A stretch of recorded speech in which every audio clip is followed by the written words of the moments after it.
સ્વાગત આપ સૌનું વાસ્તુશાસ્ત્ર અનુસાર ફિશ એક્વેરિયમ માત્ર ઘરની સુંદરતા જ નથી વધારતું પણ જીવનમાં સુખ સમૃદ્ધિ પણ લાવે છે. પરંતુ ફિશ એક્વેરિયમ રાખતી વખતે વાસ્તુ સાથે જોડાયેલી કેટલીક ખાસ વાતોનું ધ્યાન રાખવું જોઈએ. ઘરમાં ફિશ એક્વેરિયમ રાખવા માટે વ્યક્તિએ વાસ્તુશાસ્ત્રના નિયમોનું પાલન કરવું જોઈએ, જેમાં યોગ્ય દિશા અને માછલીની સંખ્યા સામેલ છે.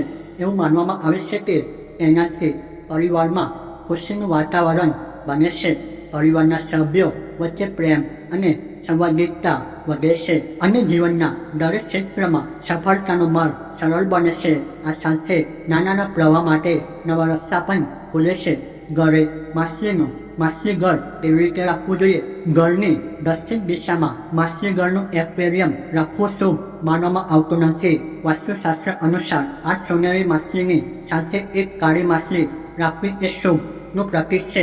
વાસ્તુશાસ્ત્ર અનુસાર ફિશ એક્વેરિયમ ઘર કે ઓફિસની ઉત્તર પૂર્વ દિશામાં રાખી શકાય છે. એવું માનવામાં આવે છે કે ઘરની ઉત્તર દિશામાં ફિશ એક્વેરિયમ રાખવાથી ઉન્નતિની પૂરતી તકો મળે છે.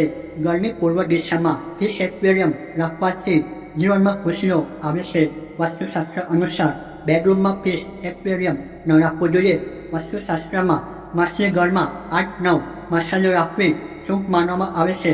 ફિશ એક્વેરિયમનું પાણી સમયાંતરે બદલવું જોઈએ. આ સિવાય ફિશ એક્વેરિયમને રોજ સાફ કરતા રહો. તો આજની વિડીયોની અંદર અહીંયા સુધી. વિડીયો પસંદ આવ્યો હોય તો વિડીયોને લાઈક કરી ચેનલ સબસ્ક્રાઈબ કરી શકો છો. અહીંયા સુધી વિડીયો જોવા બદલ તમારો ખૂબ ખૂબ આભાર.